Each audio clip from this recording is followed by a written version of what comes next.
Donc aujourd'hui, en fait, on continue un petit peu sur le travail qu'on a effectué hier. Donc on espère que c'est un petit peu plus lisible aujourd'hui, voilà.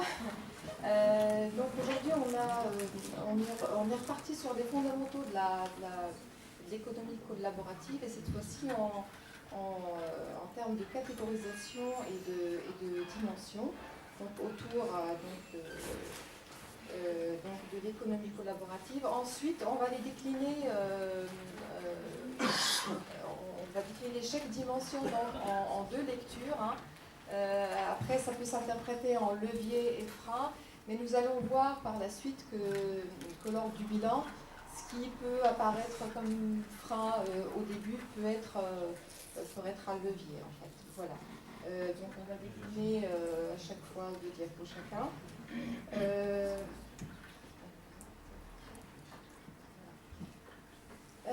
Donc la première dimension, c'est la dimension politique, dans le sens où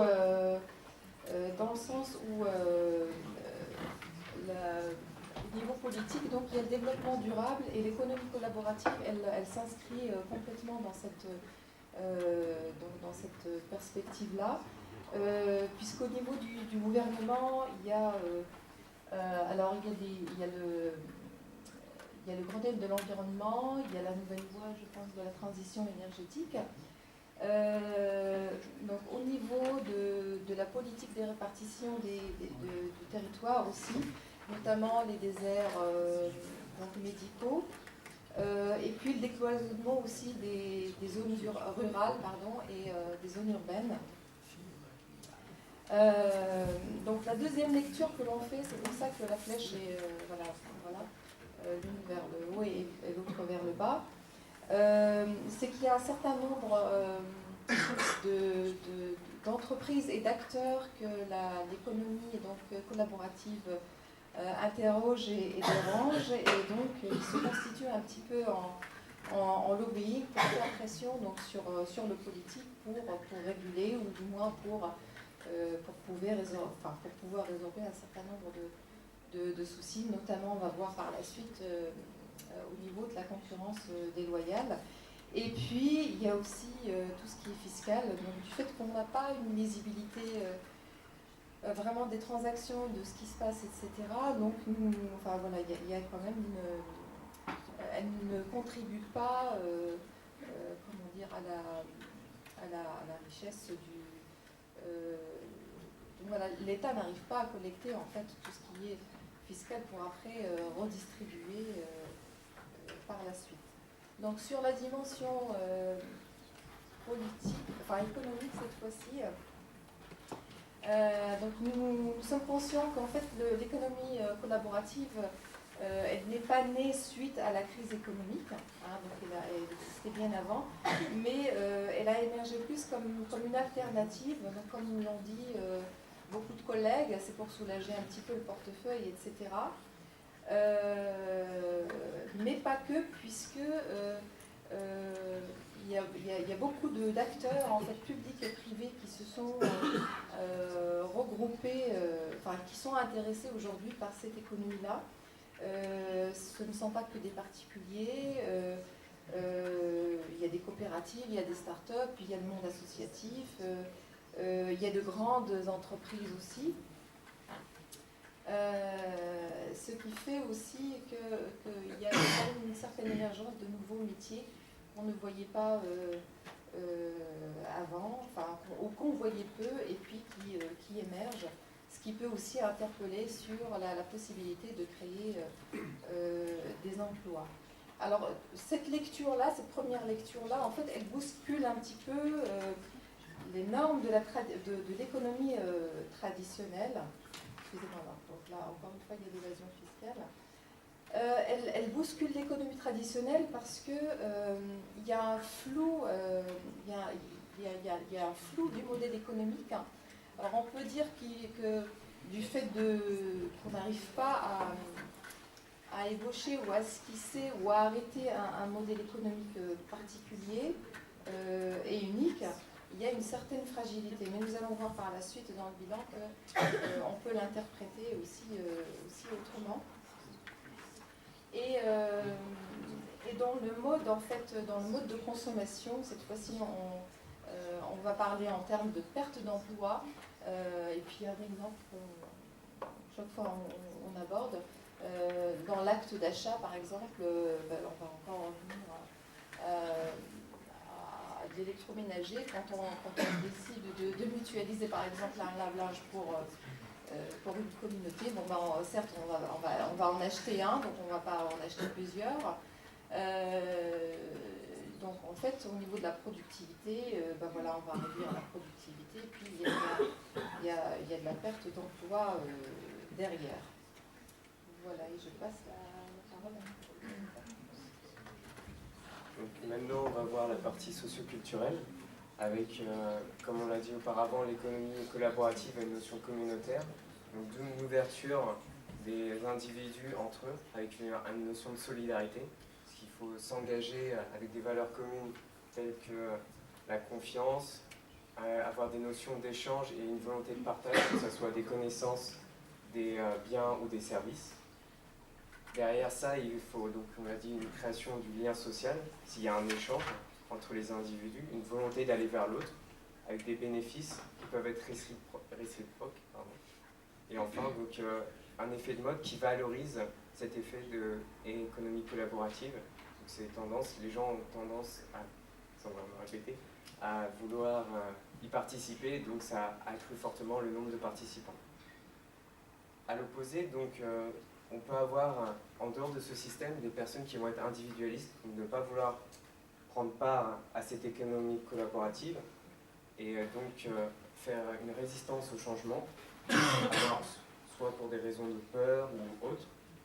Et enfin, et la deuxième raison peut être le rapport à la possession de la propriété. Donc, certaines personnes vont toujours avoir possession de leurs biens et ne pas partager avec un autrui. Donc chacun ses raisons. Et enfin, la communauté dans certains cas, être une contrainte dans le sens où on est dépendant des autres pour un service, des connaissances. Donc ça peut limiter certaines personnes dans cet aspect-là. Maintenant, on va passer à la partie plus technologique.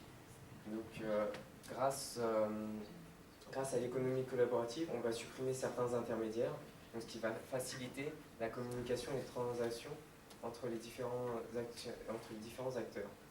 Le deuxième point a été le boom technologique au niveau des technologies de l'information et des télécommunications, donc, qui a permis de propager les réseaux et Internet. Et enfin, le dernier point est sur le web, donc tout ce qui est développement de réseaux de communication et communautaire, qui permet à chaque individu d'être connecté en permanence avec tout le monde et tout le temps.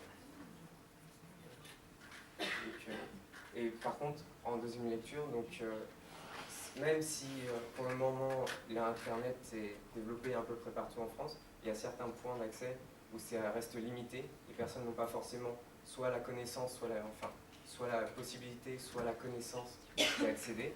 Donc ça marque une inaccessibilité, une non-équité entre les individus, d'où une non-intégration sociale pour ces personnes-là. Et le deuxième point est la lisibilité qui est diminuée face à la multiplication des annonces. À partir du moment où on multiplie le nombre d'acteurs pour la même annonce, la personne qui recherchera qui veut combler un besoin via un service ou un bien, aura une masse d'informations qui ne sera pas forcément capable de traiter, d'où une difficulté.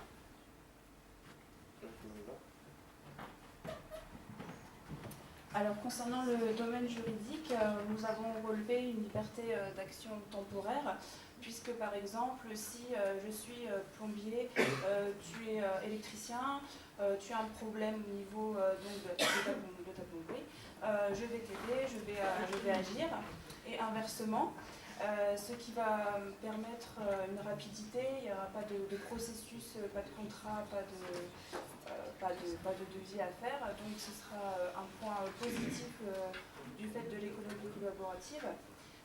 Mais paradoxalement, on a relevé aussi un vide juridique concernant le monopole, la concurrence déloyale entre les entreprises, la propriété, qui doit posséder, enfin qui est le propriétaire d'un bien dans une communauté, qui est-ce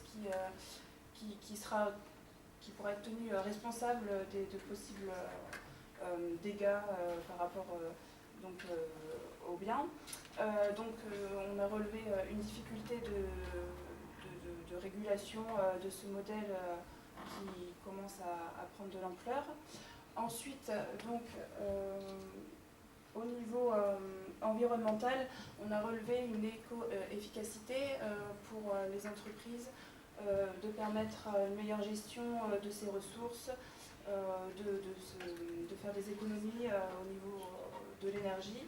On a aussi relevé un inconvénient du fait de la réticence de la multiplication des antennes qu'il pourrait y avoir sur le territoire par rapport au réseau, au développement des réseaux, tout simplement.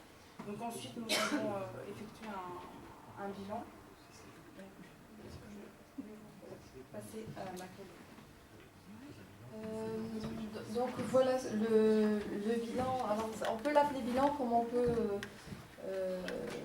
C'est une comparaison assez rapide en fait avec encore une fois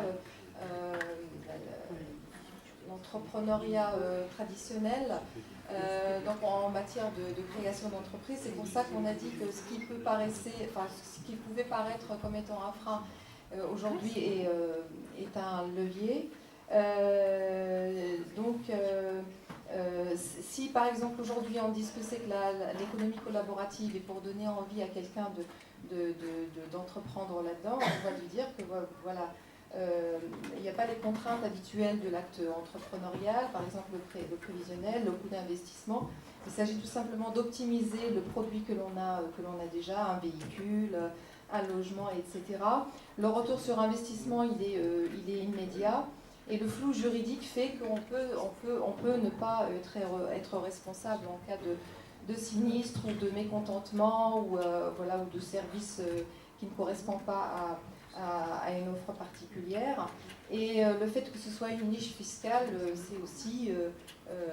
ça peut paraître aussi un avantage. Et puis la responsabilité sociétale, et là vraiment dans le cas des entreprises, elles peuvent aussi surfer sur cette vague-là, n'empêche que ça reste un petit peu antinomique, ne serait-ce qu'avec le fait que ce soit une niche fiscale. Voilà. Merci.